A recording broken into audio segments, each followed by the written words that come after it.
पाकिस्तानमधल्या युद्धजन्य परिस्थितीच्या पार्श्वभूमीवर मच्छीमारांसाठी महत्त्वाच्या सूचना जारी करण्यात आल्या आहेत. राज्यातल्या मत्स्य व्यवसाय विभागानं मच्छीमारांसाठी विशेष आदेश काढलेत, ज्यात संवेदनशील ठिकाणी आढळल्यास शूट टू किल अर्थात दिसता क्षणी गोळ्या झाडण्याचे आदेश देण्यात आले आहेत. रत्नागिरीतल्या मत्स्य व्यवसाय विभागाच्या सहाय्यक आयुक्तांनी तसं पत्रकही जारी केलंय.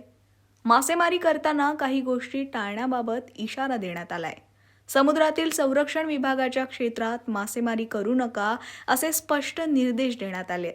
यासोबतच तेल विहिरींजवळ मासेमारी न करण्याचे आणि वादळात त्यांच्याजवळ आश्रय न घेण्याचं आवाहनही करण्यात आलंय.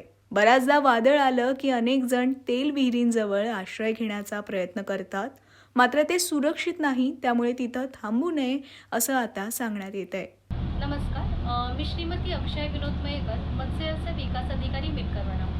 भारत-पाक युद्धजन्य स्थितीमध्ये सागरी सुरक्षा हा एक अत्यंत महत्त्वाचा मुद्दा आहे.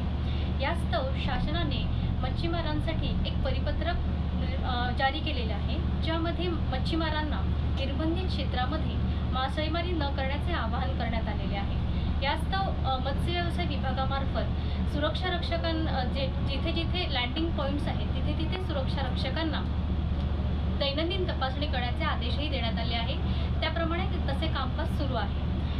रत्नागिरी तालुक्यात सुद्धा विविध लँडिंग पॉईंट्सवर सुरक्षा रक्षक आपले काम करत आहेत आणि दैनंदिन तपासणी नौकांची सुरू आहे. धन्यवाद. तसेच नौदलाकडून सुद्धा निर्बंधित क्षेत्रामध्ये शूट ॲट साईट असे आदेश प्राप्त झाले आहेत. त्यामुळे मच्छीमारांना असे आवाहन करण्यात आले आहे की मच्छीमारांनी या निर्बंधित क्षेत्रामध्ये मासळी करण्यास जाऊ नये. यास्तव मच्छीमारांचा रोल सुद्धा खूप महत्त्वाचा आहे. त्यामुळे मच्छीमारांनी सुद्धा सदर युद्धजन्य स्थितीमध्ये आपला एक महत्त्वाचा भाग किंवा रोल त्यांनी निभावा असे मी आवाहन करते. थँक्यू. समुद्रातील काही विशिष्ट ठिकाणी मासेमारी करण्यास मनाई करण्यात आली आहे.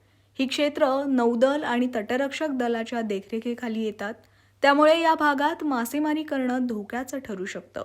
या संदर्भात काही मार्गदर्शक तत्त्व जाहीर करण्यात आली आहेत.